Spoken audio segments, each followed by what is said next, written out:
know that Koreans don't feel this. Koreans say, we're such a and I think, oh my God, this is the blessing and the curse. Last night I was talking to a former police officer from Los Angeles, and we were talking about young people. They go in the mall and they just rampage and they take whatever they want and then they all leave and nobody can stop them. And I say, my God, that would never happen in Korea. And so the beauty of this, thinking about other people, but the curse of that is 샘 리처드는 펜실베니아 주립대학교 사회학과 교수이자 건국대학교 문화콘텐츠학과 석좌 교수입니다. 그는 K-팝이 전 세계적으로 유행하기 전부터 세계가 한류에 열광할 것이라고 예언했고 수업에서 한국의 다양한 문화를 다루며 큰 인기를 얻고 있습니다. 교수님께서는 최근 책 스위트 스팟을 출간하였는데 삶을 대하는 진솔한 성찰을 담아내며 많은 독자들에게 큰 울림을 주고 있습니다. 스위트 스팟이란 삶에서 어느 한쪽으로 치우치지 않는 균형 상태라고 합니다. 진정한 평안을 느끼기 위해서는 스위트 스팟 상태에 머물러야 한다고 하는데요. 책에는 그 지점을 찾아내도록 돕는 9개의 키워드를 담아냈습니다. 전 세계의 사회 문화를 연구하시는 교수님의 시각에서 본 다른 문화와 구별되는 한국의 특징은 무엇인지, 그 특징에는 어떠한 장단점이 있는지, 이 장단점을 기반으로 한국인의 삶에서 진정한 스위트 스팟을 찾기 위한 방법은 무엇인지 알아보기 위해 교수님과 인터뷰를 진행했습니다. 그럼 바로 시작합니다. You said something that really stuck with me. Culture is like water to a fish. Fish doesn't know it is in water. I think that was such a powerful way to explain how invisible culture can feel. As someone outside Korea, what part of Korean culture stood out to you the most? Something Koreans might not notice because it feels so normal to us.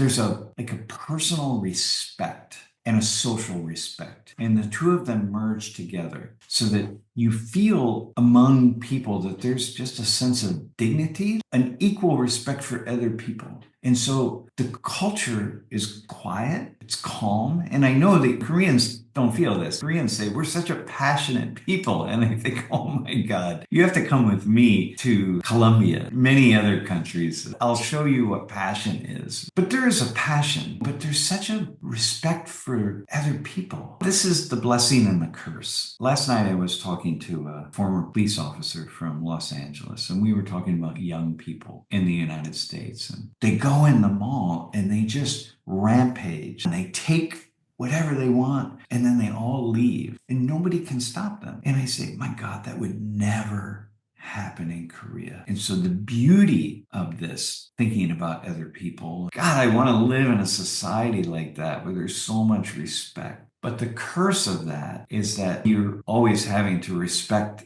everybody else and you don't have the same opportunity to just say like, no. In my opinion, depending on the countries, what makes people feel unhappy, the point would be different. As a sociologist, is it true? Mm-hmm. Or maybe the people feel unhappy because of the similar reasons? In the United States and in the West, one of the great sources is unhappiness, is that we have so much freedom to do anything that we want to do, and we have to choose. And the choice is very difficult. When you have so much freedom, it's a source of great discontent. I can do anything. You know, what should I do? Oh my God, I don't know. In collectivist or communitarian cultures, the impetus for much unhappiness is the feeling that I can't do whatever it is I want to do. If I go down one path, people are going to see me in a certain way, and that's going to be problematic. And so I'm truly not free to do anything at all that I want to do. There's always that sense of being judged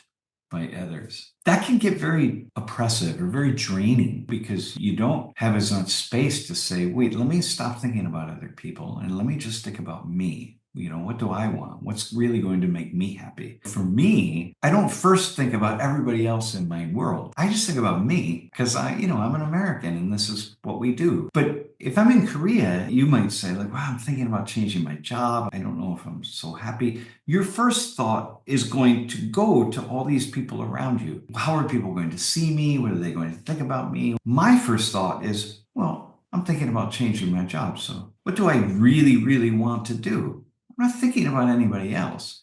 And so that can be very oppressive. And that can be a source of deep kind of a sense of uneasiness, unhappiness. There's something in me that wants to just do something without thinking about everybody else. And I think that's a source of that. for Koreans. 미국과 같은 서양 문화권은 개인의 자유를, 한국과 같은 동양 문화권은 공동체와 집단의 조화를 중시하는 가치가 뿌리 깊게 자리하고 있습니다. 이 두 가지 모두 인생에서 우열을 가리기 어려운 중요한 가치입니다. 하지만 이러한 가치들의 균형이 무너질 때 각기 다른 형태의 문제가 발생하게 됩니다. 미국에서는 개인에게 많은 자유가 주어집니다. 자신이 원하는 삶의 방식을 선택할 수 있는 폭이 넓고 타인의 시선을 크게 의식하지 않아도 되는 문화적 분위기 속에서 살아갑니다. 그리고 그만큼 모든 선택의 책임이 자신에게 있다는 압박감도 따릅니다. 역설적이게도 자유로운 선택지가 너무 많다 보니 오히려 결정에 대한 부담이 커지고 이 자유 속에서 무엇을 해야 하지? 라는 의심 속에서 방향을 잃게 되기도 합니다. 반면 한국에서는 공동체 정신과 조화가 중시되기 때문에 타인의 시선을 자연스럽게 의식하게 되고 그로 인해 자유롭게 자신만의 선택을 하거나 독립적인 행동을 하는 데에 제약을 느끼는 경우가 많습니다. 무엇을 선택하든 주변의 기대와 기준에 부합해야 한다는 분위기 속에서 살아가다 보면 진짜 내가 원하는 것이 무엇인지보다 남들이 보기에 어떤가가 더 중요해지는 경우도 많습니다. 그 선택이 나로부터 비롯된 것이 아니라 주변을 의식하는 결과일 수도 있다는 점에서 또 다른 형태의 제약이 존재하는 셈입니다. 여기서 우리가 얻을 수 있는 중요한 통찰은 어느 한 문화나 삶의 방식이 더 낫다고 단정짓기보다는 각 방식에는 고유한 장점과 한계점이 있다는 것을 인정하는 것입니다. 결국 중요한 것은 내가 살아가는 삶의 자리에서 균형을 찾는 태도일 것입니다. 그렇다면 교수님께서는 이 균형의 지점, 즉 스위트 스팟에 대해 어떠한 생각을 가지고 계실까요? 그리고 어떠한 마음가짐으로 삶을 살아가시고 계실까요? 계속해서 들어보시죠.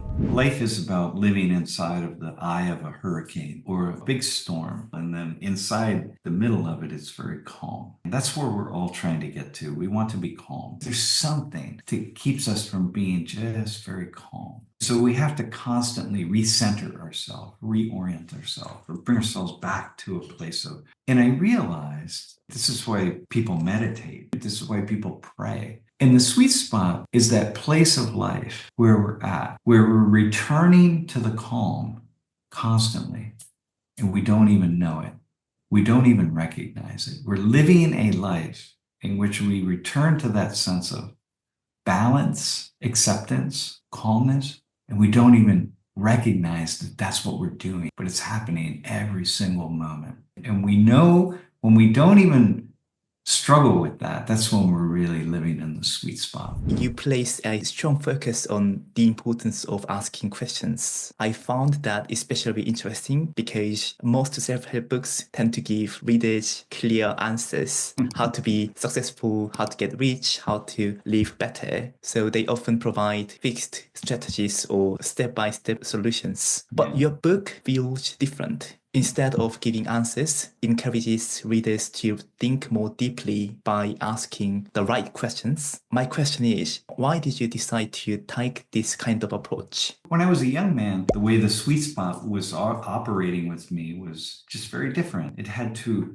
be part of this sense of going out and conquering the world. But then you get to my age and it shifts once again. I have different needs and desires and thoughts about what makes for a really good life and a quality life and a balanced life. And it's different for each person. So what's good for one person doesn't work for another person. After spending over 40 years of mentoring people, helping especially young people to come to understand themselves better, I came to realize that the only questions that were ever really important to them were the ones that they came up on their. When I think of the sweet spot, well, that's where people have to get to, really. So I can't write a book and tell people, oh, this is the way it is for everybody. More money will make them happy. And I say that is absolutely not true. Not having any money is going to make you unhappy because it's really hard. Some people can live without having any money, but most people need a certain amount. That's a great source of misery. I recently read a book about the money. Rich people not decided by how much money is having, but it's decided by how to treat the money. Exactly. If people treated the money as like water or air, then the people is rich. We don't feel necessity, the water and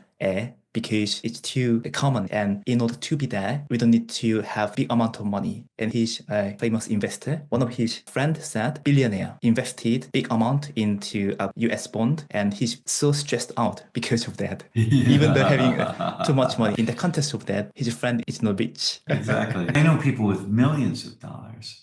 and they struggle because they don't have enough to achieve to have all the things they want, and they might lose it. So that money doesn't mean anything to you. You have to have so much. Because very few people will ever have that much money, then you have to learn how to live with money in a different way. And the other side is all these people that you see on social media and you see in places, you just see a moment of their time. They're struggling also. Usually the social media shows the best part of myself. One time you got paid quite big amount of money for Yeah. the lecture, Yeah. but that doesn't happen every time. No, it rarely happens. Usually I get paid as much money as you're paying me for this, which is nothing, right?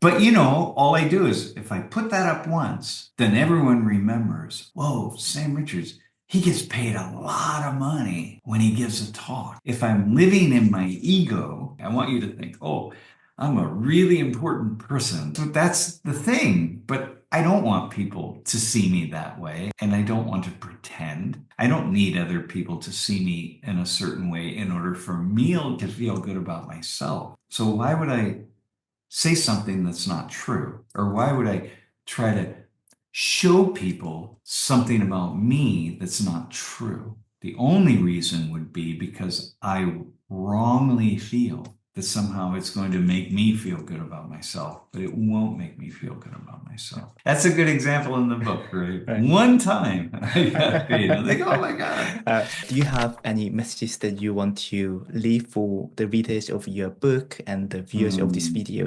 Life it's very difficult. We're put here in this world, and when I got to certain years, I realized, well, struggle's built into the process of living. That's just what it is. And that's how I came up with this idea of the sweet spot. So I still struggle every day, but I have figured out how to minimize the impact of that struggle so that I can live with the greatest amount of calmness and acceptance that is possible at this place in my life. So my message to readers is, you're always going to struggle.